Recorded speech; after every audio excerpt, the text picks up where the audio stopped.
Nasingin brim bam bam brim bam bam brim bam bam boom. Brim bam bam brim bam bam brim bam bam boom. 嘿，我是麋鹿，我是哥哥，欢迎回到我们的培养花园。这一次呢，官方在8月9号的时候做了一个更新啊。这一次的更新呢叫厨房风暴。这一次的更新呢，到底有什么新的变化？首先呢，我们来看到它的烹饪扩展啊，功能进行了扩展。新的 NPC 呢是一只鉴赏的美食家，是这一只老鼠。那这只老鼠呢，你每次给它变异的菜肴啊，它就会给你选择有3种奖励。那奖励品呢，在第2个选项。那这些呢都是随机给予的。那这一次的比较需要拿到的重点就是这一只金刚，还有它的烹饪的锅子。那剩下呢，主要是这一个箱子，它就会有奖励品。那这次的奖励品跟上次的腐化狐狸是类似的是植物跟宠物混合的。最好的呢是龙虾跟这个大白菜。那大白菜的价值最高应该是12万左右。再来我们要看的是新增的食谱书。那这一本书呢，就是你如果有在烹饪过后，它会进行对你的食谱的追踪，会将它所使用的材料的食谱记录在这个地方。那你下次就可以看着这个食谱去制作你想要的食材。第3个呢是厨房风暴。那这个是一个属性天气。那在风暴期间你的植物会有机会被附上了一个叫芳香的突变。那怎么启动这个厨房风暴呢？小猪在这个版本它的头上会出现一个分数。那这个分数呢，你必须要使用你烹饪的这些食物最高等级的去放的话，它的分数才会最高。那总共分成5个等级，跟先前的腐化狐狸是一样的。只要你启动第1个等级它就会启动厨房风暴。那它的风暴呢，可以让你的烹饪时间以倍率的方式去减少它烹饪的时间，也就是5等之后最快可以加快到4倍的时间哦。烹饪扩展里面的第4项是烹饪的品质会再提高，它现在不需要苦花就可以轻松制作更高级别的菜肴。那这个食谱呢，一样到维基百科上面去找寻就会有了。那最后呢，烹饪扩展它增加了15种以上的新的奖励。更新的第2项宠物配置，我们打开宠物的选单，你会发现 UI 界面整个都更新了。然后呢，左边会出现了1、2、3个选项。简单来说，就是第1个就是你常用的，也就是麋鹿现在场面上的所有的宠物。那第2项呢，就是你要备用的。那什么是备用的呢？像麋鹿的第2项就是雷龙这是我在开蛋专用的，我就会把它打开。第3个选单是我在卖蛋的让蛋回来的方式。那如果我都用完了之后，我就会把它切换到第1个选单这时候它会帮我做快速切换。那大家可以想说，那这样我的宠物是不是可以放在这个选单里面答案是不行的你在切换的时候，它会把你的宠物再放回你的包包，等于是你的包包是8只进去就8只出来的意思并不会增加你的包包空间哦。第3个更新项目，植物的部分。这一次呢，更新的新植物总共有7种，所有的植物都在这只老鼠的奖励里面你会看到有大黄葱东南瓜赤果、苦瓜，还有荒地胡椒，最后是1%的大白菜。那这个大白菜呢，就在刚刚麋鹿说的这个厨师的宝箱里面这个1%的就是大白菜。那这个14.5%就是荒地的胡椒。最主要是这个大白菜比较有机会去让它更有价值。还有外面的这一个赤果，因为赤果呢，它是可以搭配刺猬血刺猬跟刺猬，让它有机会更巨大、更有价格，公斤数可能会飙涨到200多公斤以上哦。大家有空可以试试看。接下来是宠物新增的部分，总共有新增5只新的宠物。首先我们看到煎蛋鸡的能力，它的被动能力呢是让我们孵蛋的时间减少的秒数更多。如果你1只的话，它基础是20%左右，如果你把它练到100等，或者是加其他的属性有机会拉到25%左右。如果你又放了8只的煎蛋鸡，那代表你的趴数有机会突破200%的速度。那它的减少是每秒减少更多并不是一次就孵化所以跟老鹰是不一样的。第2只宠物就是刚刚我儿子拿的那一只培根猪。培根猪的被动能力呢，它是培根狂热，它就是每5秒到120秒会持续发出15秒的光环，范围15米以内的植物都有机会增加它的生长速度2倍。那当然是体型越大时间会越久，范围会越大。第3只宠物热狗腊肠犬，腊肠犬的被动能力呢，它是可以喷出2种属性，一个是芥末酱一个是番茄酱。那么芥末酱呢，它是可以减少宠物的技能冷却时间；番茄酱呢，它是可以让你的宠物获得更多的经验值。那它的趴数呢，分别都是20%到40%左右，依照体型会增加它的能力。那因为它是从宝箱开出来的，所以并不会有泰坦类的热狗犬哦，顶多公斤数如果到1.3公斤就是非常大的了。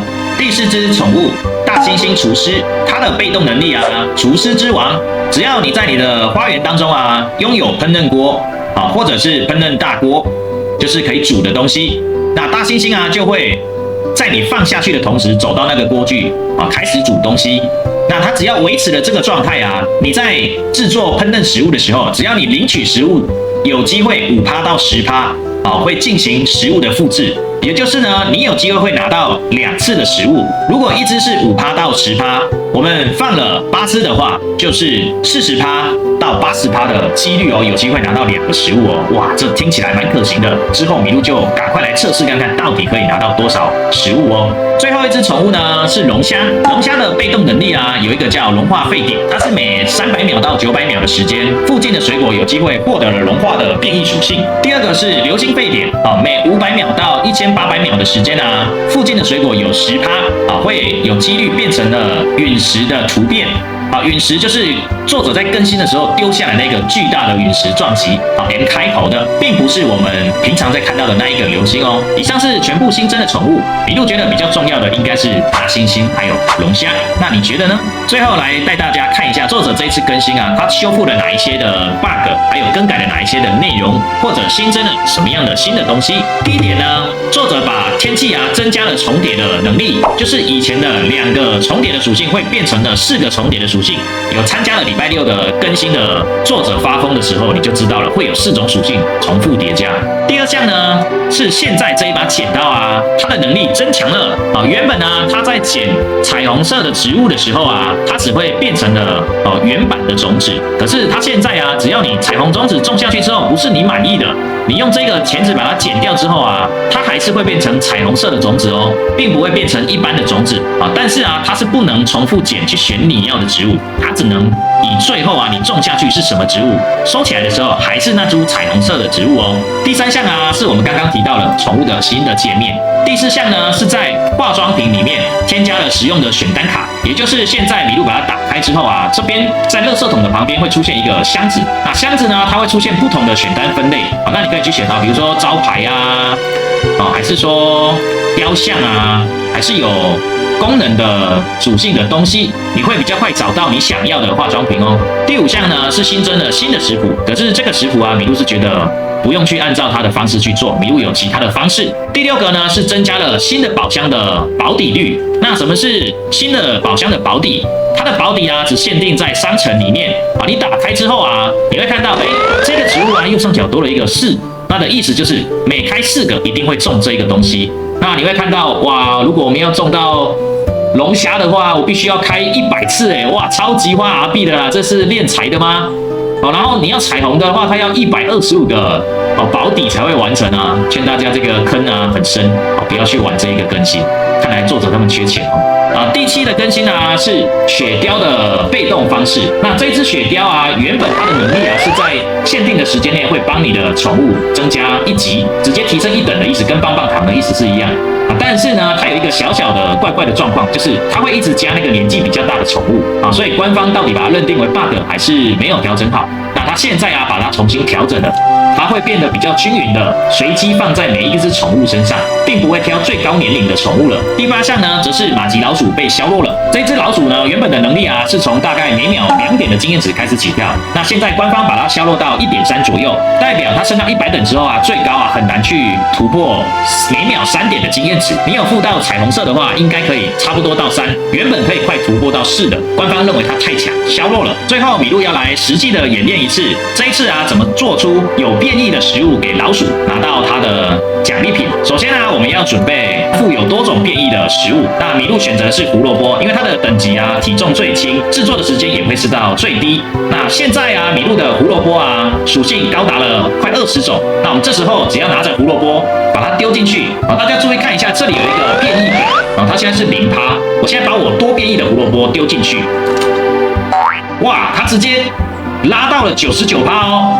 那代表在这个绿色的区间都有机会产出具有变异的食物。那我们只要丢一个就好了。那体重也是最轻的话，时间会是最短。Cooking 啊，大概是6分钟左右就可以拿到了这个变异的食物。因为时间的关系，所以麋鹿已经事先做好了具有变异的食物。那这个变异食物啊，你只要拿给这一只老鼠，选择第3个选项。这时候啊，通过了之后，它就会给你3个具有选项的奖励品。那这时候啊，我们比较需要的就是这个箱子。这样就会获得具有变异的奖励品。那开启方式跟之前的孵化9尾是一样的，只要按下去，哇，差点中热狗哎！这就是这一次啊活动麋鹿觉得时间最短去拿到变异的食物的方式。我是麋鹿，我是哥哥，我们下次培养花园见，拜拜，拜拜。谢谢大家 ，PM 游戏实况要订阅哟，要订阅哟。